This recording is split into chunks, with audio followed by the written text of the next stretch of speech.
মানবিক মুখোশের আড়ালে নানা অপকর্মের অভিযোগে child and old age care আশ্রমের চেয়ারম্যান মিল্টন সমাদ্দারকে আটক করেছে ঢাকা মহানগর গোয়েন্দা পুলিশ। বুধবার সন্ধ্যা 7:30টার দিকে ডিবি পুলিশের একটি দল ঢাকার মিরপুর থেকে তাকে আটক করে।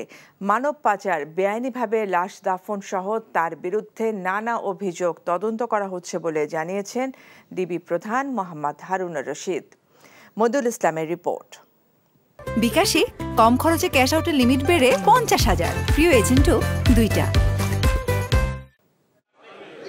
গোয়েন্দা পুলিশের হাতে আটক সমালোচিত ব্যক্তি মিল্টন সমাদ্দারের বিরুদ্ধে অভিযোগ, তিনি অসহায় মানুষকে আশ্রয় দেওয়ার নামে তাদের অঙ্গ প্রত্যঙ্গ বিক্রি করতেন। পাশাপাশি 9 শতাধিক লাশ তিনি দাফন করেছেন, যার মধ্যে বেশিরভাগই তার আশ্রমে মৃতদের লাশ। আর সেই লাশ দাফনও করা হতো রাতের অন্ধকারে। অনুদান পাওয়া কোটি কোটি টাকা অর্থ আত্মসাতের অভিযোগ আছে তার বিরুদ্ধে। এসব অভিযোগের ভিত্তিতেই তাকে আটক করে ডিবি পুলিশ। সেখানে অপারেশন থিয়েটার আছে, সেখানে মানুষকে সে বিভিন্ন ধরনের সেবা, তাহলে অপারেশন থিয়েটার থাকে, হাসপাতাল থেকে, তারও তো লাইসেন্স থাকতে হবে। সে লাইসেন্স নেই। সে বেশিরভাগ কারণে সে রাতে লাশ দাফন করে নিজেই ডেথ সার্টিফিকেট তৈরি করে ডাক্তারের সিল স্বাক্ষর জাল করে সে নিজেই মিডিয়ার কাছে শেয়ার করেছেন। দেশে ইতিমধ্যে 900 লাশ দাফন করলেও 835 সালের সম্পূর্ণ গরমিল কোনো ডকুমেন্টসে দেখাতে পারে না। পাশে একটা মসজিদ ছিল, সেখান থেকে প্রশ্ন উঠেছে যে কিডনির পাশে সেখানে রক্তের দাগও রয়েছে, তাহলে তার বিরুদ্ধে অজস্র অভিযোগ। মিল্টন সমাদ্দারের বিরুদ্ধে বেআইনিভাবে লাশ দাফন, মানব পাচার সহ যেসব অভিযোগ রয়েছে তা তদন্ত করে আইনগত ব্যবস্থা নেওয়া হবে বলে জানান ডিবি প্রধান।